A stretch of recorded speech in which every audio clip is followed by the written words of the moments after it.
નમસ્કાર દર્શક મિત્રો, લોકમત ન્યૂઝ ચેનલમાં હું ભૂમિ મહેતા આપનું હાર્દિક સ્વાગત કરું છું।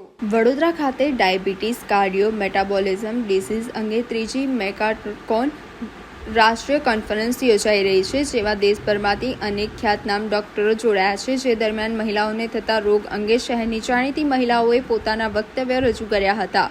વિમેન એન્ડ હેલ્થ વિષય ઉપર પેનલ ડિસ્કશનનું આયોજન કરવામાં આવ્યું, જેમ વિમેન એમની હેલ્થને લઈને વધુ ધ્યાન નથી આપતી, શું કારણ છે, એમને ધ્યાન રાખવું જોઈએ, એ સંદર્ભે વિસ્તૃત ચર્ચાઓ થઈ હતી। નિષ્ણાંત દ્વારા જણાવ્યું હતું કે મહિલાઓનું જે શરીર હોય છે એને અલગ અલગ ફેઝમાં અલગ અલગ જરૂરિયાત હોય છે।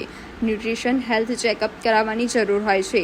બાયોલોજિક ડિફરન્સ બોડીમાં હોય છે ફિમેલથી, જેની સ્વાભાવિક રીતે મહિલાઓએ હેલ્થનું ધ્યાન વધુ રાખવું જોઈએ। પેનલમાં નિષ્ણાંત તબીબો હતા, પ્રતિષ્ઠિત મહિલાઓ હતી, બધાએ પોતાનો ઓપિનિયન આપ્યો હતો। ચર્ચાના અંતે કન્ક્લુઝન રહ્યું હતું કે વુમન્સે પોતાના સ્વાસ્થ્યને લઈને વિશેષ ધ્યાન રાખવું જોઈએ, 1 કલાક પોતાના માટે કાઢવો જોઈએ, એક્સરસાઇઝ, હેલ્ધી ડાયટ કરવો જોઈએ, પોતાનો શોખ આગળ વધારવો જોઈએ, જેથી ઇમોશનલી અને ફિઝિકલી હેલ્ધી રહી શકે।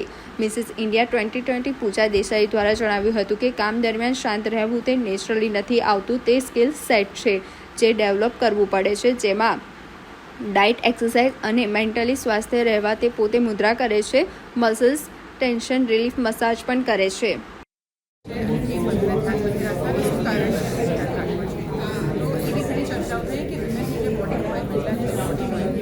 अलग अलग फेज में अलग अलग बॉडी की જરૂરિયાત હોય છે। ન્યુટ્રિશનલી હેલ્થ ચેકઅપ કરાવવાનું અને જે બાયોલોજિકલ ડિફરન્સીસ બોડીમાં હોય છે એના લીધે એ સ્વાભાવિક છે કે એના ધ્યાન વધારે રાખવું જોઈએ। પેનલમાં ડૉક્ટર્સ હતા અને બીજા ઘણા એક્ટિવિટીઝ હતા અને એમાંથી કન્ક્લુઝન એ છે કે જે specially after the age of 25 એમને વધારે એટલીસ્ટ 1 કલાક પોતા માટે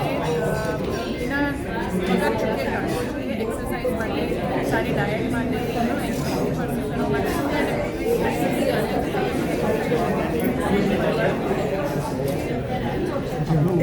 મહિલાઓનું જે પ્રમાણ છે ઘટી રહ્યું છે, મહિલાઓનું પ્રમાણ ગુજરાતનો પેપર આવ્યો છે, રેશિયો ઘટી રહ્યો છે। હું એટલું કમેન્ટ નહીં કરી શકું કારણ કે એ નેશનલ ડેટા જે ખ્યાલ છે એમાં તો અત્યારે ગુજરાતનો આવે છે, ગુજરાતનો આવે છે, વધી રહ્યો છે એઝ પર માય નોલેજ। હવેવર વિમેનનું પ્રમાણ ઘટવાનું it would be a coincidence. અત્યારે જે પ્રકારના પ્રયત્નો ચાલે છે કે ફિમેલ ડેફિનેટલી અલાઉડ નથી, પીએનડીટી એક્ટ, ઘણા બધા સરકારના એક્ટ છે જે પ્રમોટ કરે છે કે બંનેની બાળકોને સારી રીતે અને સરખી રીતે જોવાય, એટલે this would be a coincidence, બાકી એનો કોઈ એવા કારણો નથી।